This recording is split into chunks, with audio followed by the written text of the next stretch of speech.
Bonjour à tous, nous sommes le vendredi 10 octobre et pour ouvrir le journal du jour, nous allons parler de Pocognoli qui débarque du côté de l'AS Monaco. Est-ce que c'est le bon coach pour le club du Rocher? Et nous enchaînerons avec un sujet qui restera du côté de Monaco avec l'état médical de Paul Pogba.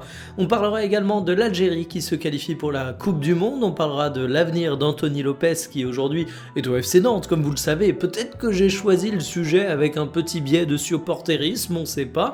Et enfin, on terminera avec un petit point sur le match entre la France et l'Azerbaïdjan. Je vous parlerai de mes attentes et je ne sais toujours pas prononcer le nom de ce pays.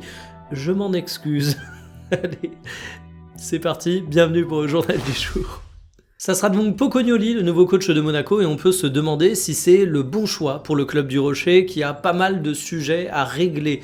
Alors Pocognoli, c'était le coach de l'Union Saint-Gilloise, il va partir en cours de saison, Monaco va payer sa clause libératoire d'1 million d'euros, et je dois vous avouer que moi j'aime pas trop le phénomène des coachs qui partent en cours de saison, surtout que là il entraîne le club qui est actuellement leader du championnat belge.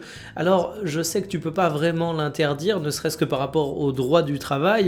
Je sais que c'est délicat de juger les personnes qui font ce choix, mais c'est de manière générale, ma vision du sport, c'est pas vraiment un truc où c'est compatible avec le fait de te tirer en cours de saison pour aller entraîner un autre club. C'est peut-être un gars qui est hyper bien, vraiment aucun jugement là-dessus, c'est plutôt de manière générale que j'aimais la critique. Une fois qu'on a dit ça, Pocognoli, qu'est-ce que ça vaut en termes de coach? C'est un coach que je connaissais assez mal, pour être honnête, j'ai rattrapé déjà pas mal de matchs et je vais pouvoir vous livrer un premier avis. Il repose sur un système où il a généralement 3 défenseurs centraux et ce qui est assez intéressant, c'est qu'il a tantôt un jeu de transition qui est rapide, qui est dangereux, qui est efficace, tantôt il a une capacité à changer un petit peu son équipe pour être davantage sur des préceptes de possession. En fait, Pocognoli est capable de faire jouer son équipe de manière protéiforme. Alors évidemment, tu retrouves toujours tes 3 mecs en défense, des pistons qui généralement sont très importants dans la construction du jeu ou du moins dans la mise en place de tes transitions, suivant que tu aies la possession ou pas. En fait, c'est un coach qui apparaît comme pragmatique et je trouve ça assez intéressant. En fait, tu sens que c'est un mec qui a des idées. Il est tout jeune, hein, il a 38 ans, c'est un ancien footballeur professionnel et franchement, je suis curieux de le voir du côté de Monaco, mais ce côté coach qui n'est pas dogmatique, ce côté boîte à outils assez large qu'il a l'air d'avoir, je pense que ça peut plutôt bien coller à la situation de Monaco. Alors évidemment, aucun profil est parfait, il y a quelques doutes qui subsistent. C'est un tout jeune entraîneur, vraiment l'Union Saint-Gilloise au final c'est sa première vraie expérience. Il avait eu auparavant quelques matchs avec les jeunes en Belgique, quelques expériences sur le banc en tant qu'adjoint, mais ça reste un mec tout frais dans le circuit. Il n'a pas forcément l'habitude de gérer des effectifs comme celui de l'AS Monaco, que ce soit en termes de gestion du banc, de diverses compétitions, même si l'Union Saint-Gilloise cette saison est un petit peu sur tous les fronts, en termes d'ego également, donc il va avoir besoin de step up, de monter une marche, de prouver qu'il a le niveau pour Monaco, mais c'est un choix qui est intéressant. Bon, le retour de Pogba est encore retardé en espérant que ça devienne pas une habitude. Il devait reprendre les matchs après la trêve internationale. Finalement, il y a une petite gêne à la cuisse droite. On va donc opter pour la prudence du côté de Monaco. Ça fait désormais plus de 2 ans que Pogba n'a pas joué. Ça commence à faire long, mais en même temps, on entend qu'il n'est pas encore au stade des entraînements pleins et que ça va revenir. Quand t'es pas encore au stade de l'entraînement plein, t'es très loin d'être au stade où tu peux disputer les matchs de manière compétitive. Donc déjà que le retour de Pogba est un petit peu retardé, mais il faut avoir conscience que le retour de Pogba, ce sera quelques minutes de jeu grignotées par-ci par-là, et après, il faudra encore être patient pour voir Pogba faire des matchs pleins, et même quand Pogba fera des matchs pleins, eh bien, il faudra pas attendre à ce qu'il retrouve son niveau immédiatement. Je crois que c'est en mars qu'il fête ses 33 ans, si ma mémoire est bonne, je pense que c'est à peu près à cet âge-là qu'on peut espérer voir Pogba de nouveau compétitif. Ça veut pas dire qu'il retrouvera son niveau d'antan, évidemment, mais c'est là où on pourra réellement le juger. Autrement dit, j'ai beau être impatient de revoir Pogba sur les terrains, j'ai beau vous en parler avec un grand intérêt dès qu'on a des news sur le sujet, eh bien prudence et mère de sûreté, il va falloir en faire preuve avec la pioche.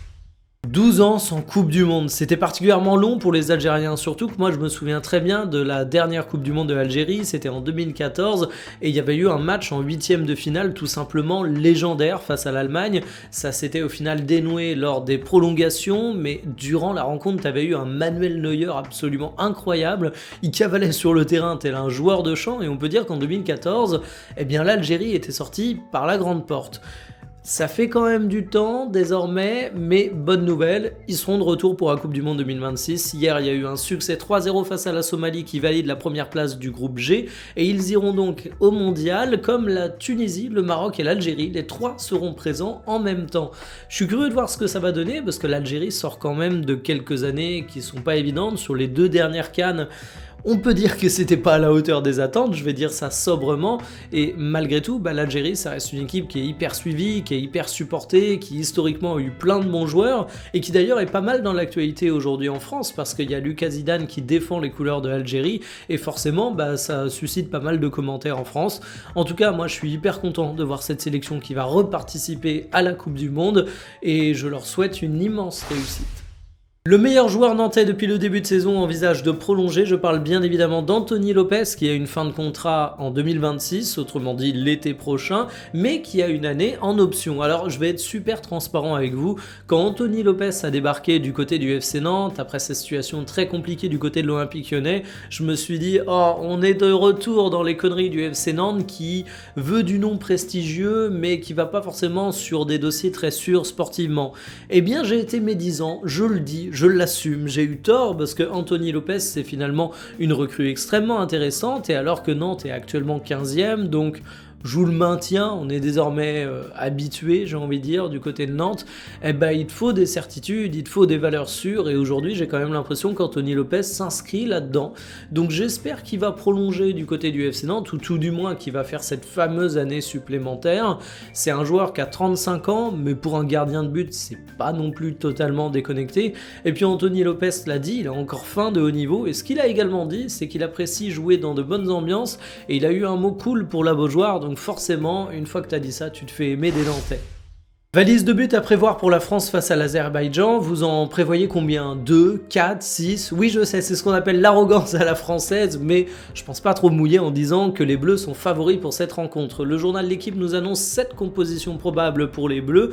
Alors je suis pressé de voir si Mbappé va se rapprocher du record d'Olivier Giroud grâce à ce match. Lui il se voit bien marquer des buts, et Kitike qui a annoncé titulaire l'occasion d'ouvrir les compteurs avec la France, et sinon un milieu inédit avec Rabiot et Khéphren Thuram, même si évidemment ça ne devrait pas inquiéter Koné qui aujourd'hui s'est imposé comme un joueur incontournable ici. Un match que j'attends particulièrement, c'est celui de Michael Olise. Je dois vous avouer qu'avec les Bleus, c'est mon petit facteur de réjouissance, c'est mon petit chouchou. Je suis impatient de voir chacune de ses prestations. En tout cas, ce match, il s'annonce pas d'une grande adversité, même si on n'est jamais à l'abri d'un accident, c'est le football, et ça devrait conforter la France dans sa place de leader de son groupe pour la qualification pour la Coupe du Monde 2026. Terminé pour le journal du jour, toutes mes excuses, il n'y aura à nouveau pas de vidéo cet après-midi, j'ai d'autres dossiers qui requièrent mon attention. Par contre, il y a un truc que je peux vous teaser et vous dire, j'ai commencé à regarder pas mal de matchs de l'Union Saint-Gilloise et donc de Pocognoli, ce qui m'a permis de vous donner un premier avis au cours de ce journal, mais je pense que je vais continuer à creuser et je vais continuer à faire en sorte de me doter de connaissances qui vous permettront d'avoir une vidéo d'analyse sur ce coach, sur ce qu'il peut apporter à l'AS Monaco, parce que franchement je trouve ça assez intéressant, c'est un pari qui mérite qu'on s'y attarde, et je parle assez rarement de Monaco. Alors je vous le dis en toute transparence, je sais que c'est une vidéo qui fera que dalle en termes de vues, je sais que j'ai pas une grosse base de monégasque dans mes abonnés, mais je pense que c'est important d'en parler. Je vous donne donc rendez-vous la semaine prochaine pour ce sujet. Je sais pas exactement quand ça sortira, mais voilà, c'est posé. En attendant, je vous souhaite un excellent week-end footballistique. Kiffez bien, bon match des Bleus, salut.